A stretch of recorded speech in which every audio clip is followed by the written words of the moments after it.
আজকে আমরা আসছি সিলেটের চাঁদনীঘাট সংলগ্ন জেলেপাড়ায় অবস্থিত শ্রী অঞ্চলের এই অঞ্চলের প্রাচীন ঐতিহ্যবাহী একটি বৈষ্ণব ধর্মীয় প্রদেশ সুরমা নদীর তীরের একটি স্থানের সাথে সিলেটের প্রাচীন সমাজে লোকসংস্কৃতির এক নিবিড় ঐতিহাসিক সম্পর্ক রয়েছে। প্রতিষ্ঠাকালীন সময়ে লোকশ্রুতি ও স্থানীয় ইতিহাসবিদদের মতে এই আখড়াটি আনুমানিক কয়েকশো বছর আগে মানে 1800 থেকে বা 1900 শতকের মাঝামাঝি সময়ে প্রতিষ্ঠিত হয়েছিল। সাধু সামন্ত বৈষ্ণব সাধকগণ শ্রীকৃষ্ণের অবতার ভগবান শ্রী শ্রী শ্রী নৃসিংহদেবের এর বিগ্রহ ও ছবি স্থাপন করে এখানে উপাসনা শুরু করেছিল। এ কারণে কেন্দ্রটির নাম রাখা হয় শ্রী শ্রী নরসিংহ জিউর আখড়া। ঐতিহাসিকগতভাবে সুরমা নদীর কূল ঘেঁষে জেলেপাড়া এলাকায় জেলে ভাত মৎস্যজীবী সম্প্রদায়ের মানুষজন দীর্ঘকাল ধরে বসবাস করে আসছিলেন।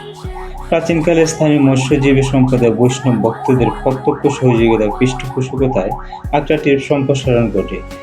নদীকেন্দ্রিক জীবনযাত্রার সাথে তাদের এই ধর্মীয় কেন্দ্রটির সংযুক্ত উদ্দেশ্যে ভগবান শ্রী নৃসিংহদেবের আবির্ভাব তিথিতেই এখানে প্রতি বছর অত্যন্ত জাঁকজমকভাবে মেলা পূজা অর্চনা আয়োজন করা হয়। রথযাত্রা, দোল উৎসব, বৈষ্ণবীয় ঐতিহাসিক অনুযায়ী রথ উৎসব, দোলনযাত্রা, দোল পূর্ণিমা, বিশেষ হরিনাম সংকীর্তন, প্রসাদ বিতরণ ব্যবস্থা থাকে।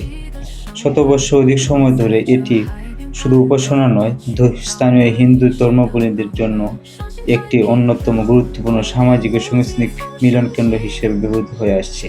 আখড়াটির বিশাল চত্বর ও নদী সংলগ্ন অবস্থার একে একটি বিশেষ ঐতিহ্যগত রূপ দিয়েছে। প্রাচীন নথিপত্রের দুষ্প্রাপ্যতার কারণে প্রতিষ্ঠার সুনির্দিষ্ট সন তারিখ নিয়ে ভিন্ন মত থাকতে পারে, তবে এটি যে সিলেটের অন্যতম প্রাচীন ঐতিহ্যবাহী আখড়া তা সর্বজন স্বীকৃত।